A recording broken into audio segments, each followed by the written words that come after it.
अब शक्ति का अंदाजा लाना अनुमान के पास भी नहीं था उस भरत की शक्ति का आगे। अनुमान के डोल पीठ रखे, भरत का जिक्र भी कोई ना, जिसने अनुमान भी बैठा लिया और साथ में द्रोणागिरी हाथ में ले रहा, अगला तो नहीं छोड़ दू 1 मिनट में। फिर हनुमान जी वहीं से जंप करते हैं उस तीर के ऊपर तक, और नो क्यों, जब आदमी कूदता है तो रिफ्लेक्शन बहुत ज्यादा होता है, टस से मस बान नहीं हुआ हाथ भरत का, और वहां से हनुमान आकाश में उड़ जाता है। और आकाश में उड़ के कहता, मैं तो तेरी परीक्षा लेना चाहता था, मेरा तीर नहीं लगा था।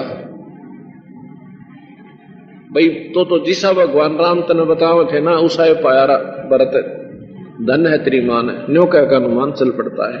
और जब वो लक्ष्मण जो है जीवित होता है, उस दिन भगवान राम बहुत दुखी हो जाते हैं, परमात्मा या के बनी, और बहुत तंग आ जाते हैं।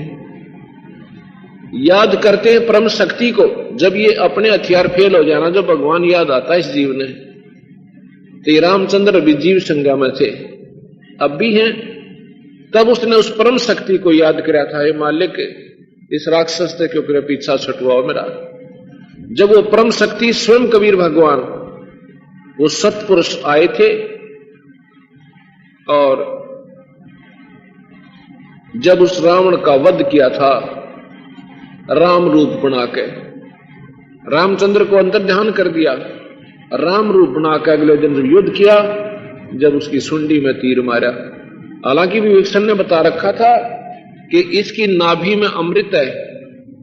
भगवान रामचंद्र जी ने रावण के यहां से यहां तीर मार के और उसके 10 बार सिर काट दिए, 10 बार फिर वापस उग गए थे। अब राम बोला, वो बड़ा राक्षसी तो कभी मरता है कोई ना। विवेचन ने बताया था इसकी नाभि में तीर मारो, 6 महीना तक नाभि में तीर मारने की कोशिश राम करता रहा। वो भी बराबर का योद्धा था, सारे तीर काट देता था। उस दिन तक कति रो पड़ा रामचंद्र जी, है भगवान क्यों करे पीछा छुटवाओ मेरा। जब वो परम शक्ति आते हैं कबीर भगवान, और अगले दिन जब युद्ध करते हैं, राम को अंतर्ध्यान कर देते हैं, उसने बेरा भी कोई ना कित खड़ा कित पड़ा हो, उनका स्वरूप बदल देते हैं। कोई और सैनिक नजर आ रहा, फिर आप उसके रावण का वध करके और राम को शाबाशी दे देते हैं। अब ये हैं अंतिम सत्र की बातें, ये हमारी बुद्धि अनजान आदमी की स्वीकार नहीं करे, और बुद्धिमान की तो करी पड़ी है कति। तो इस प्रकार उस राक्षस का वध भी उस परम शक्ति ने ही किया।